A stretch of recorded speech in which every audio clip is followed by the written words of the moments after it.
जय हिंद, नमस्कार। मैं मोहन पाठक और आज बात करने वाले हैं फिर से भारत रत्न की। भाई साहब, भारत रत्न की बौछार हो गई है। क्या कहते हैं? बौछार हो गई है। जैसे कहा जाता है ना कि बौछार हो जाती है, बूंदाबारिश हो जाती है, उसी तरह से इस समय मतलब क्या बताएं, सरकार भारत रत्न ऐसे बांट रही है जैसे कि सभी को सम्मान देना चालू कर दी है, जिनको आज तक सम्मान शायद उस दृष्टि से नहीं हो पाई थी जिस दृष्टि से उन्हें दिया जाना चाहिए था। आज जो चीज़ें मिली हैं, वो जो सम्मान दिए गए हैं, वो जानकर मुझे बहुत बेहद खुशी हुई है, क्योंकि सबसे बड़ी बात है इसमें एम.एस. स्वामीनाथन को इसमें शामिल किया गया है। एम.एस. स्वामीनाथन के बारे में मैं आपको बताऊंगा कि उन्होंने क्या भारत की कृषि व्यवस्था में इतने बदलाव लाए जिससे कि हमारे देश में आज जो भुखमरी के कगार पर हम नहीं हैं, वो एम.एस. स्वामीनाथन की देन है। पी.वी. नरसिम्हा राव, चौधरी चरण सिंह की बात करें तो किसानों के कितने बड़े नेता रहे, और इन सब के बारे में हम डिटेल में जानेंगे। तो आपको बता दें कि आप भी खुश हो जाइए कि केंद्र सरकार ने पी.वी. नरसिम्हा राव, चौधरी चरण सिंह और एम.एस. स्वामीनाथन को भारत रत्न, लेकिन मरणोपरांत, क्योंकि ये तीनों विशिष्ट हमारे बीच में नहीं हैं, इन्हें देने की घोषणा कर दी गई है। प्रधानमंत्री नरेंद्र मोदी ने तीनों शख्सियतों को देश का सबसे बड़ा नागरिक सम्मान देने की जानकारी सोशल मीडिया पर दी है। पिछले दिनों हमने आपको बताया था कि बिहार के पूर्व मुख्यमंत्री को दिया गया था और फिर लाल कृष्ण आडवाणी को दिया गया था, लेकिन अब इन तीनों लोगों को देकर कहीं ना कहीं इनके सम्मान को बढ़ाया गया है। चौधरी चरण सिंह की बात करें तो देश के 5वें और नरसिम्हा राव 9वें प्रधानमंत्री थे। वहीं कृषि वैज्ञानिक स्वामीनाथन को हरित क्रांति का जनक भी कहा जाता है। प्रधानमंत्री की घोषणा पर चौधरी चरण सिंह के पोते और राष्ट्रीय लोकदल आरएलडी के प्रमुख जयंत चौधरी ने लिखा, दिल जीत लिया। आपको बता दें कि थोड़ी सी पॉलिटिकल जानकारी भी यहाँ पे आपके साथ साझा करूँ। आरएलडी के जो जयंत चौधरी हैं, ये फिलहाल उत्तर प्रदेश में सपा यानी कि समाजवादी पार्टी के साथ चलते हुए दिखाई दे रहे थे, लेकिन हाल ही में 2-3 दिनों से ऐसी बातें निकल रही थी कि जो जयंत चौधरी हैं, ये एनडीए यानी कि भाजपा के साथ जा सकते हैं और सपा का हाथ खाली हो सकता है। और आप देख रहे हैं कि उनके पिता के पिता को यानी कि उनके दादाजी को, चौधरी चरण सिंह जी को, देश का 5वां जो प्रधानमंत्री थे, उनको आज भारत रत्न दे दिया गया और उन्होंने ट्वीट किया है कि दिल जीत लिया है। तो आप समझ लीजिए कि ये संकेत बहुत बड़ा है और ये अब एनडीए ज्वाइन कर लेंगे। मुझे जो लगता है, मैं 100% दावे के साथ कहता हूं कि ये जल्द ही एनडीए ज्वाइन कर लेंगे, 1-2 दिनों के अंदर में ही। क्योंकि आपने देखा होगा कि जैसे ही जननायक को बिहार में दिया गया था, उसके बाद नीतीश कुमार तुरंत एनडीए में शामिल हो गए थे। वही चीज़ यहाँ पर होने वाली है। चलिए आगे की बात करते हैं। 2014 में सत्ता संभालने के बाद से प्रधानमंत्री नरेंद्र मोदी के नेतृत्व वाली सरकार द्वारा दिया गया यह 10वां भारत रत्न है। इससे पहले 3 फरवरी को भाजपा के वृद्ध नेता लाल कृष्ण आडवाणी और 23 जनवरी को बिहार के पूर्व मुख्यमंत्री कर्पूरी ठाकुर, इन लोगों को कर्पूरी ठाकुर को मरणोपरांत दिया गया था। आडवाणी जी तो अभी भी हमारे बीच स्वयं जिंदा है। ठीक है, भारत रत्न देने की घोषणा इन लोगों को की गई थी। इस तरह से इस साल 5 हस्तियों को यह सम्मान देने का ऐलान हो चुका है। इनके अलावा मोदी के कार्यकाल में मदन मोहन मालवीय, अटल बिहारी वाजपेयी, प्रणब मुखर्जी जो कि हमारे देश के पूर्व राष्ट्रपति रहे हैं, अटल बिहारी वाजपेयी जी प्रधानमंत्री रहे हैं, साथ ही साथ भारतीय जनता पार्टी के संस्थापक भी रहे। मदन मोहन मालवीय को कौन नहीं जानता है, बनारस हिंदू विश्वविद्यालय से आप इनको पहचान सकते हैं। और भूपेन हजारिका, नानाजी देशमुख, इन लोगों को सम्मान मिल चुका है और इन 3 लोगों को आज सम्मान देने की बात की गई है। अब तक कुल भारत में 53 लोग ऐसे शामिल हो चुके हैं जिन्हें इस भारत रत्न से सम्मानित किया गया है। कितने लोग? 53 लोगों को। आइए जानते हैं इन तीनों के बारे में, थोड़ी जानकारी आपको देंगे जिससे कि आपको पता चल सके कि इनकी उपलब्धियां क्या थी, कि जिसके आधार पर इन्हें भारत का सर्वोच्च सम्मान, सबसे बड़ा सम्मान, इससे बड़ा भारत में कोई सम्मान नहीं है जो दिया गया है। पूर्व दिनों में आपने देखा होगा कि मुलायम सिंह यादव को भी दिया गया था, जो समाजवादी पार्टी के संस्थापक भी रहे हैं, उत्तर प्रदेश के पूर्व मुख्यमंत्री थे, भारत के रक्षा मंत्री भी हुआ करते थे। ठीक है, तो चौधरी चरण सिंह की हम बात करते हैं। सबसे पहले चौधरी चरण सिंह का जन्म 23 दिसंबर 1902 में उत्तर प्रदेश के मेरठ जिले के नूरपुर में जाट किसान परिवार में हुआ था। उन्होंने 1923 में ग्रेजुएशन, 1925 में पोस्ट ग्रेजुएशन किया। आगरा यूनिवर्सिटी से उन्होंने लॉ की पढ़ाई पूरी की और 1928 में वकालत शुरू की थी। 1930 में गांधी जी के सविनय अवज्ञा आंदोलन में शामिल हुए और हिंडन नदी में नमक बनाया था। 3 अप्रैल 1967 से 17 अप्रैल 1968 तक उत्तर प्रदेश के मुख्यमंत्री रहे और दोबारा 17 फरवरी 1970 से मुख्यमंत्री रहे। 1979 में 1979 में वित्त मंत्री और उप प्रधानमंत्री भी रहे। इस दौरान राष्ट्रीय कृषि व ग्रामीण विकास बैंक नाबार्ड की स्थापना इनके द्वारा करवाई गई थी।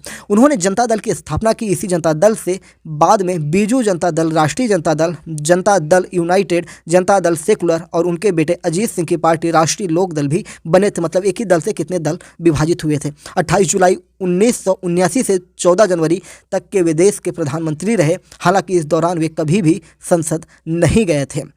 चौधरी चरण सिंह अच्छे राइटर थे और अंग्रेजी पर उनकी अच्छी पकड़ थी। उन्होंने abolition of zamindari, legend proprietorship और India's poverty and its solution किताबें भी लिखी थी और उनका निधन 29 मई 1987 को हो गया था। तो चलिए, प्रधानमंत्री ने सोशल मीडिया पर लिखा, हमारी सरकार यह सौभाग्य है कि देश के पूर्व प्रधानमंत्री चौधरी चरण सिंह जी को भारत रत्न से सम्मानित किया जा रहा है। यह सम्मान देश के लिए उनके अतुलनीय योगदान को समर्पित है। उन्होंने किसानों के अधिकार और उनके कल्याण के लिए अपना पूरा जीवन समर्पित कर दिया था।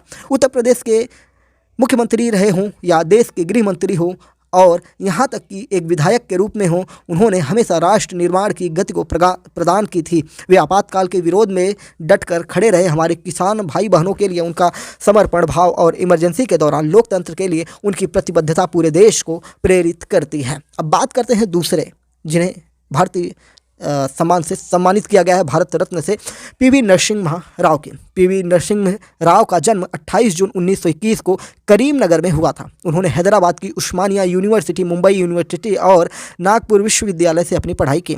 आंध्र प्रदेश से उन्होंने अपना राजनीतिक कैरियर शुरू किया। वे 1957 से 1977 तक आंध्र प्रदेश विधानसभा के सदस्य रहे। वे आंध्र प्रदेश सरकार में 1962 से 64 तक कानून एवं सूचना मंत्री, 1964 से 1967 तक कानून मंत्री, 1967 से स्वास्थ्य मंत्री यानी कि स्वास्थ्य एवं चिकित्सा मंत्री और 1968 से 1971 तक शिक्षा मंत्री रहे। वे 1971 से 1973 तक आंध्र प्रदेश के मुख्यमंत्री भी रहे। कौन? पीवी नरसिम्हा राव जी।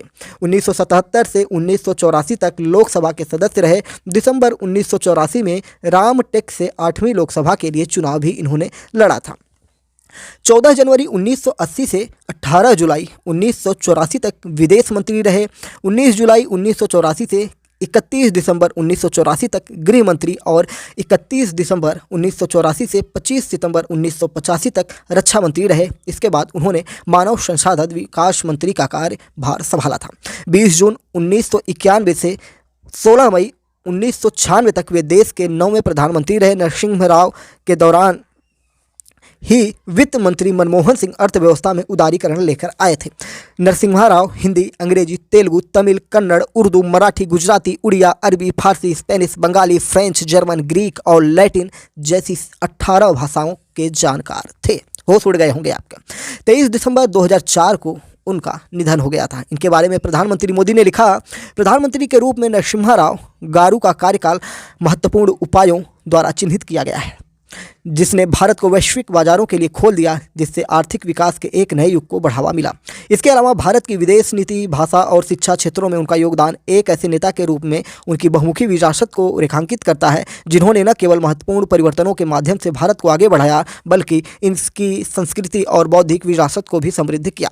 अब बात करते हैं तीसरे व्यक्ति जिन्हें महत्वपूर्ण पुरस्कार मिला है, ठीक है।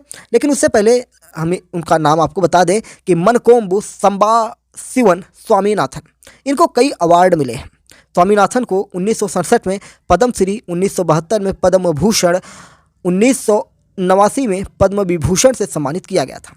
1965 में स्वामीनाथन को चेकोस्लोवाक एकेडमी ऑफ साइंसेज से मेंडल मेमोरियल मेडल मिला था, यानी कि मेडल मिला था, ठीक है।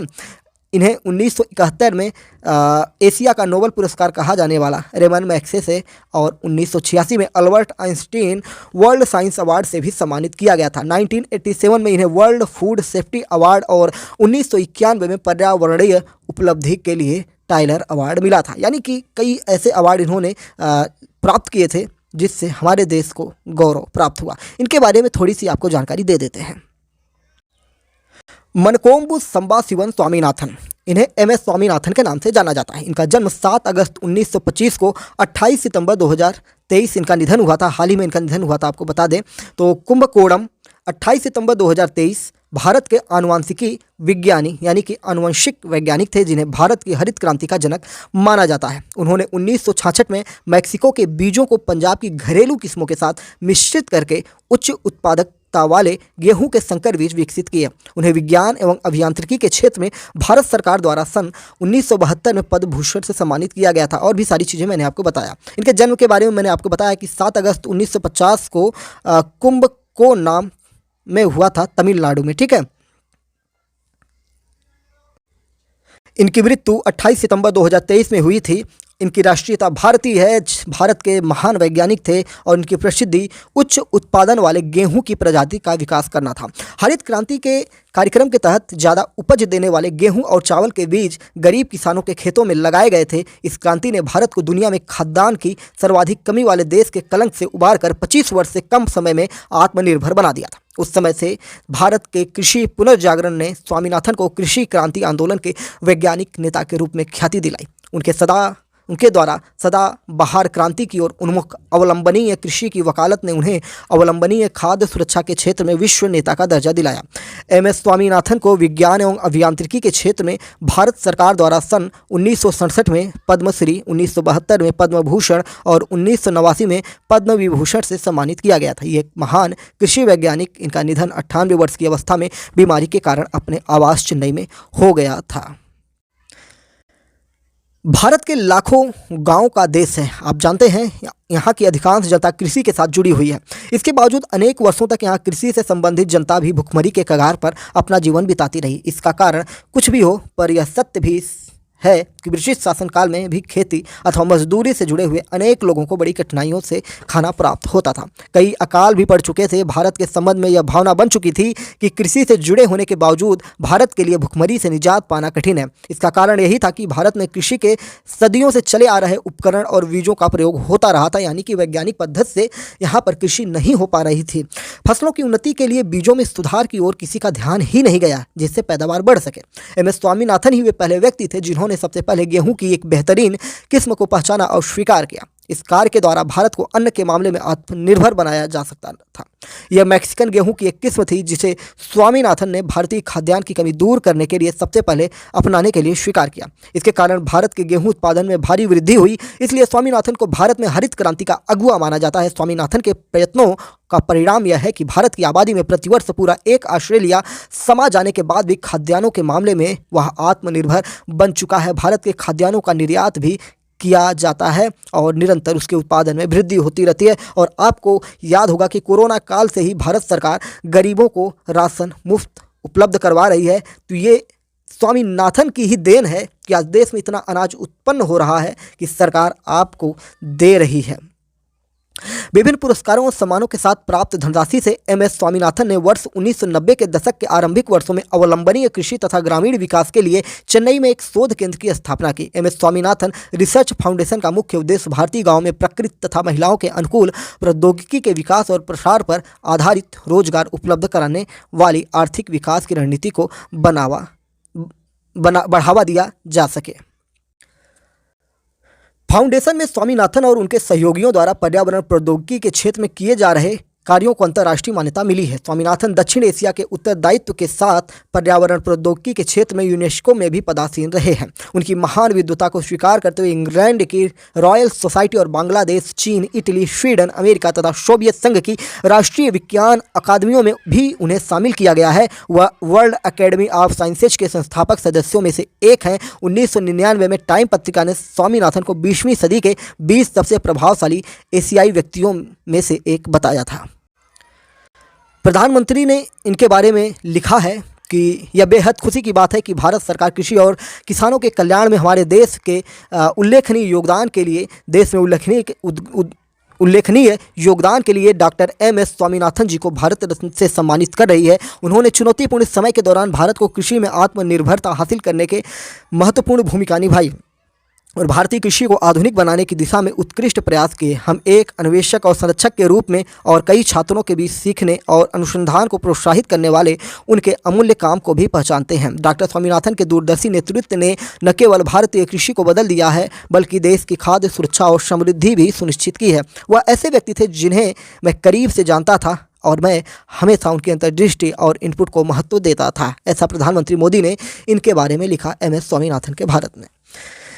अब तक 48 लोगों को भारत रत्न दिया जा चुका है। अगर उनकी हम बात करें तो इसमें प्रमुख नाम इस प्रकार से हैं, थोड़ा आपको भी पता चल जाए कि भारत में किन किन लोगों को दिया गया है। चक्रवर्ती राजगोपालाचारी को दिया गया है, doctor Sarvepalli Radhakrishnan, doctor Chandrashekhar Venkataraman, doctor Bhagwan Das, doctor Mokshagundam Visvesvaraya, Pandit Jawaharlal Nehru, Pandit Govind Ballabh Pant, doctor DK Karve, doctor Bidhan Chandra Roy, Purushottam Das Tandon, doctor Rajendra Prasad, doctor Zakir Hussain, doctor Pandurang Vaman Kane और लाल बहादुर शास्त्री जिन्हें मरणोपरांत दिया गया था, इंदिरा गांधी, VV गिरी, KK कामराज जिन्हें मरणोपरांत दिया गया, मदर टेरेसा सामाजिक कार्यकर्ता थी उनको दिया गया, विनोबा भावे को दिया गया था, खान अब्दुल गफ्फार खान को दिया गया था, MG रामचंद्रन को दिया गया था, भीमराव अंबेडकर को दिया गया था, नेल्सन मंडेला को दिया गया था, राजीव गांधी को दिया गया था, सरदार वल्लभ भाई पटेल को दिया गया था, साथ ही साथ मोरारजी देसाई, मौलाना अब्दुल कलाम आज़ाद, JRD टाटा, सत्यजीत रे, गुलजारी लाल नंदा,